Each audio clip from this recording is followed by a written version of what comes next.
ಶಿವಾಯ. ಇದು ಕೊನೆಯ ಫಿನಿಶಿಂಗ್ ವೀಡಿಯೋ. ಇವತ್ತಿನ ನನ್ನ ಅನಿಸಿಕೆಯ ವೀಡಿಯೋ ಹೇಗೆ ಗೊತ್ತಾ, ಇದರಿಂದ 4 ವೀಡಿಯೋ ಮಾಡಿದ್ದೀನಿ. ಅದನ್ನು ನೋಡಿದ್ರೆ ಈ ವಿಡಿಯೋ ನಿಮಗೆ ಅರ್ಥ ಆಗುತ್ತೆ. ನಾನು ಏನಕ್ಕೆ ಶಪಥ ಮಾಡ್ತೀನಿ, ಇವಾಗ ಮಾಡ್ತೀನಿ ನೋಡಿರಿ ಶಪಥ. ದೇವ್ರ ಆಣೆಗೂ ನಾನು ಶಿವನ ದೇವಸ್ಥಾನದಲ್ಲಿ ಕುತ್ಕೊಂಡಿದ್ದೀನಿ. ದೇವ್ರ ಆಣೆಗೂ ನಾನು ಕಾಶಿಗೆ ಪಾದಯಾತ್ರೆ ದುಡ್ಡಿಲ್ದಿರ ನಾನು ದೇವ್ರನ್ನ ನೋಡ್ತೀನಿ ಅಂದಿದ್ದು ಇವಾಗ ನಿಮಗೆ ಅರ್ಥ ಆಯ್ತೋ ಇಲ್ಲ ಗೊತ್ತಿಲ್ಲ. ದುಡ್ಡಿಲ್ದಿರ ಮನುಷ್ಯ ದೇವ್ರು ನಮಗೆ ಕೊಟ್ಟಿರೋದು ದೇಹಕ್ಕೆ ಶಕ್ತಿ, ಮನಸ್ಸಿಗೆ ಧೈರ್ಯ. ಈ ಎರಡೇ ದೇವರು ನಮಗೆ ಕೊಟ್ಟಿರೋದು. ಪ್ರೀತಿ, ವಿಶ್ವಾಸ ಅದರಿಂದನೇ ಗಳಿಸ್ಕೊಂಡು ಪ್ರಪಂಚನ ಸೃಷ್ಟಿ ಮಾಡಬೇಕು ಅಂತ ಹೇಳಿರೋದು ದೇವರು. ಅದೇ ನಮ್ಮ ಧರ್ಮ ಅಂತಲೂ ಹೇಳಿರೋದು. ಇವಾಗ ಕಾನ್ಸ್ಟಿಟ್ಯೂಷನ್, ನಮ್ಮ ಸಂವಿಧಾನ ಬಂದಿರ್ಬೋದು. ಸಂವಿಧಾನನೂ ನಾವು ತಿಳ್ಕೊಂಡಿರೋದೇ ಅನುಭವದಿಂದ.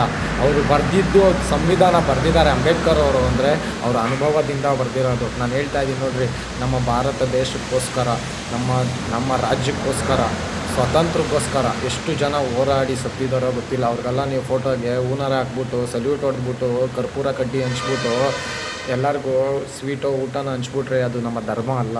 ಅವರು ಬದುಕ್ದಂಗೆ ನೀವು ಬದುಕೋಕ್ಕಾಗುತ್ತಾ? ಆಗಲ್ಲ. ಎಲ್ಲರೂ ರೀಲ್ಸ್ ಮಾಡಿ ವೀಡಿಯೋಗಳು ಮಾಡಿ ಹಾಕ್ಬೋದು. ಇನ್ನೊಬ್ರು ಹೋರಾಟ ಮಾಡೋದು ನೋಡಿ ರೀಲ್ಸ್ ಮಾಡಿ ವೀಡಿಯೋ ಮಾಡಿ ಹಾಕ್ಬೋದು. ಅದಲ್ಲ. ನಾನು ಇವತ್ತು ಹೇಳ್ತಾ ಇದ್ದೀನಿ, ನವಂಬರ್ ತಿಂಗಳಲ್ಲಿ ನಾನು ಬಂದರೆ ಏನು ಹೇಳ್ರಿ, ನವಂಬರ್ ತಿಂಗಳಿಗೆ ನಾನು ವಾಪಸ್ಸು ಬೆಂಗಳೂರಿಗೆ ಬಂದರೆ, ನಮ್ಮೂರಿಗೆ ನಾನು ಬಂದರೆ ನಾನು ಹೋರಾಟ ಮಾಡ್ತೀನಿ. ಅದಕ್ಕೆ ರೈತರು, ವಿದ್ಯಾರ್ಥಿಗಳು, ಓಕೆನಾ, ಧರ್ಮದವರು, ನಮಗೆ ಜಾತಿ ಗೀತಿ ನಮಗೆ ಇಲ್ಲ. ನನ್ನಲ್ಲಿ ಜಾತಿ ಭೇದ ಭಾವ ನನ್ನಲ್ಲಿಲ್ಲ. ಯಾರು ಬೇಕಾದ್ರೂ ಬರ್ಬೋದು.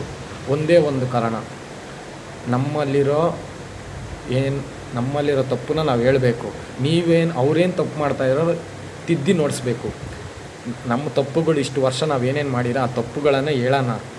ಅವ್ರೇನು ತಪ್ಪು ಮಾಡಿದಾರೋ ಅದಕ್ಕೆ ಏನಕ್ಕೆ ಮಾಡಿದ್ರಿ ಅನ್ನೋದೇ ಪ್ರಶ್ನೆ. ನೀ ಯಾರು? ಏನು ಹೇಳ್ರಿ, ಪ್ರಶ್ನೆನೇ ನೀ ಯಾರು? ಆವಾಗ ಅದರಿಂದ ಎಷ್ಟು ಅರ್ಥ ಇದೆ ಗೊತ್ತಾ, ನೀ ಯಾರು ಅನ್ನೋದ್ರಿಂದ. ನೀವು ಸುಮ್ಮನೆ ಇವ್ನು ಲೂಸ್ ಥರ ಮಾತಾಡ್ತಾನೆ, ಇವನಿಗೆ ನಿದ್ದೆ ಬರೋಲ್ಲ ಅದಕ್ಕೆ ಮಾತಾಡ್ತಾವನೆ, ಆಯಿತಾ, ಹೇಳ್ತಲ್ಲ ನಿದ್ದೆ ಬರೋಲ್ಲ ಅಂತಲ್ಲ. ಒಬ್ಬ ಮನುಷ್ಯ ಯೋಚನೆ ಮಾಡೋಕ್ಕೆ ಸ್ಟಾರ್ಟ್ ಮಾಡಿದ್ರೆ ನಿದ್ದೆ ಎಲ್ಲ ಜೀವನನೇ ಬಿಟ್ಬಿಡ್ತಾನೆ.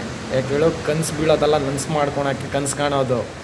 ಸುಮ್ಮನೆ ಕನಸು ಕಾಣ್ಬಿಟ್ಟು ಮರ್ತೋಗಲ್ಲ ಕನಸು ಕಾಣೋದು. ಏನು ಹೇಳ್ರಿ, ಕನಸು ಬೀಳೋದಲ್ಲ, ನನಸು ಮಾಡ್ಕೊಬೇಕಂತಾನೆ ಬದುಕೋದಲ್ವಾ.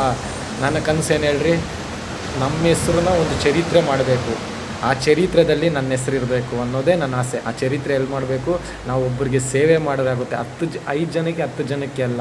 ಏನು ಇಲ್ದಿರನೇ 7 ಜನ ಗೆದ್ದವ್ರೆ, ರಾಜಭಾರ ಮಾಡೋರೆ, ಸಾಮ್ರಾಜ್ಯನಾಗಿ ಕಟ್ಟವ್ರೆ. ನಮ್ಮ ಕೈಯಲ್ಲಿ ಕಟ್ಟೋಕ್ಕಾಗಲ್ವ. ನಾನು ಶಪಥ ಮಾಡಿ ಹೇಳ್ತಾ ಇದ್ದೀನಿ, ದೇವ್ರ ಆಣೆಗೂ, ಶಿವ ಮೇಲೆ ಆಣೆಗೂ ಹೇಳ್ತಾ ಇದ್ದೀನಿ. ನಾನು ಆಣೆ ಮಾಡಲ್ಲ, ಆದರೂ ಆಣೆ ಮಾಡ್ತಾಯಿದ್ದೀನಿ. ಅಂದರೆ ನಮ್ಮಮ್ಮ ಆಣೆಗೂ ಹೇಳ್ತಾ ಇದ್ದೀನಿ, ಇಷ್ಟು ವರ್ಷ ನಾನು ಊಟ ಹಾಕಿ ಬೆಳೆಸೋರೆ, ನಾನು ಯುದ್ಧ ಮಾಡೇ ಮಾಡ್ತೀನಿ, ಧರ್ಮನ ಗೆಲ್ಲಿಸ್ತೀನಿ. ಓಂ ನಮಃ ಶಿವಾಯ.